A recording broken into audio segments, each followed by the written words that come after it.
Yo, what's up guys? In today's video I have a bunch of Chicago Bulls news and rumors that just came out. The Chicago Bulls were very busy yesterday. They signed 3 players. I'm going to be breaking down their games and such in today's video, and I have a big Coby White update later in today's video as well. But before I jump into today's video, definitely check out my last video if you guys missed it. Zach LaVine was playing in 5v5 open runs versus Jason Tatum, Bradley Beal, and many other NBA players. Also, make sure you guys are subscribed to the channel. Leave a quick like on today's video and some comments and questions below today's video as well. And let's just jump right into it because, like I said, the Bulls were very busy yesterday and they signed a bunch of players. And the first player that the Chicago Bulls did sign is Alize Johnson. The Bulls and him have agreed on a 2-year, $3.6 million deal. You know, the Bulls obviously have been just interested in they have really needed power forward depth for this roster for a while now.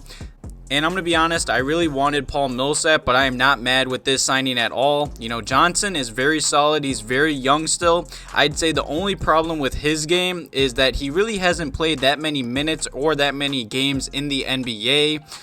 You know, back in 2018, he was a second-round draft pick, and he only played 14 games for the Pacers back in 2018, then 17 games in 2019, and last season he was playing for the Brooklyn Nets, and he only played 18 total games last season.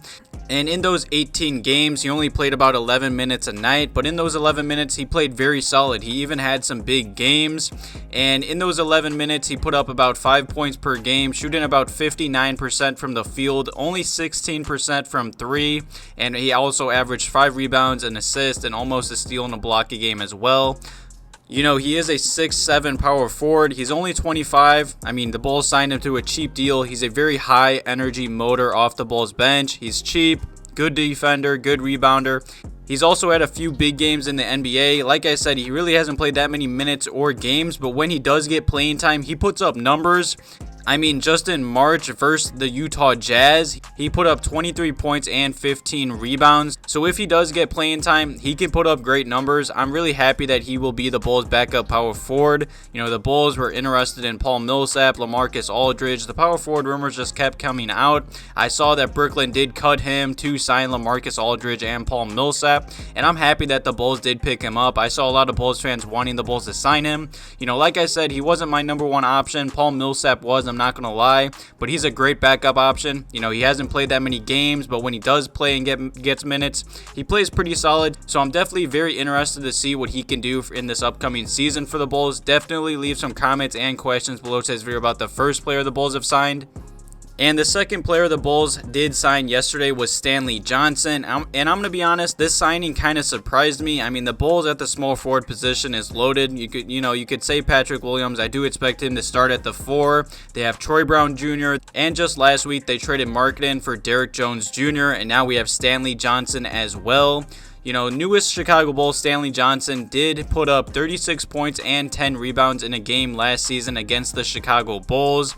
You know, Stanley, he hasn't really played that well in the NBA. You know, I believe he was like a top 8, top 10 lottery pick in the NBA. And he's been switching teams pretty much every season now. He really hasn't lived up to his potential. But nonetheless, he is 6'6", and he has a 7-foot wingspan. You know, this past season, he was on the Toronto Raptors. He really didn't play that many minutes per game. But in 61 games played in about 17 minutes a night, he did put up about 4 points per game, shooting about 38% from the field and 33% from deep. He also averaged about 3 rebounds, 2 assists, and a steal and almost a block a game as well. You know, like I said, he was the 8th pick back in 2015. He played a few seasons with the Pistons, then the Pelicans, then the Raptors. He really hasn't lived up to his potential. You know, he's not really good on the offensive end. He's not the best shooter or anything like that. He's just going to bring tough defense off the Bulls bench. You know, he's very lengthy. He is 6'6", about 6'7". He does have a 7-foot wingspan. His contract details haven't came out, but I do believe it's on a minimum deal, so that's not bad. I mean, he's just an end of bench player, but like I said, the Bulls small forward position is kind of packed right now. It will be interesting to see who gets minutes off the Bulls bench. But nonetheless, leave some comments and questions below today's video talking about that signing as well. And the final player that the Chicago Bulls did sign yesterday was Matt Thomas. And Thomas is from Illinois, and last season he played for the Utah Jazz and the Toronto Raptors. I do believe he is on a two-way contract, or it's like a non-guaranteed, like just training camp deal or invite. His contract details have not came out as I'm recording and making this video. But nonetheless, last season he did play for the Raptors and the Jazz, and he's mainly known as just a three-point shooter.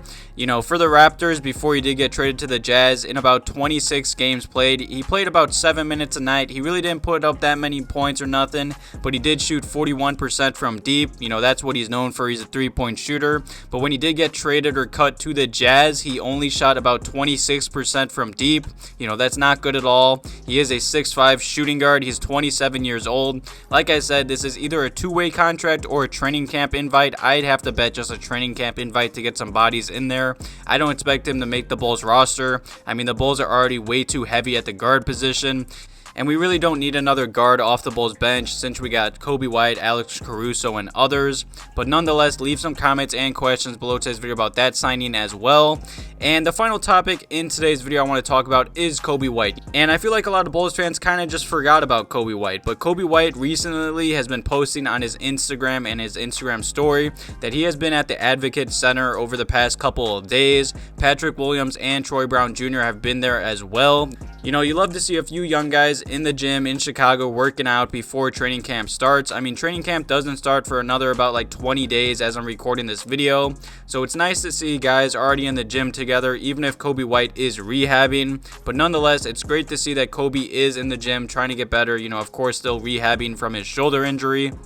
Whenever Coby White does come back this season, I'm expecting a lot from him. I'm really high on Coby White. Even the end of last season, I was really happy with the way he was playing with Zach LaVine. You know, he was starting near the end of the season. Him coming off the bench with Alex Caruso, I really like that backcourt. I feel like they mesh well together. And I feel like Coby White's just going to play that perfect Ben Gordon role off the Bulls bench.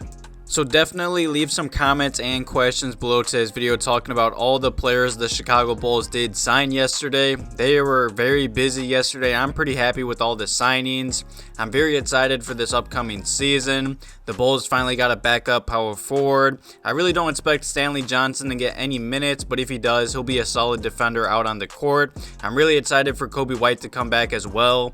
I'm really high on a backcourt or a backup backcourt of Alex Caruso and Coby White. I feel like they just mesh perfect off one another, and Coby White can just focus on scoring the ball off the Bulls bench. I'm just very excited. Training camp is coming up quick. I'm going to keep you guys updated on every day of training camp. Thank you guys for all the love in the past few videos and the channel. I really do appreciate it. It means everything to me. Also, click the first link below today's video and join my Discord. Thank you guys for watching today's video. Have a good one.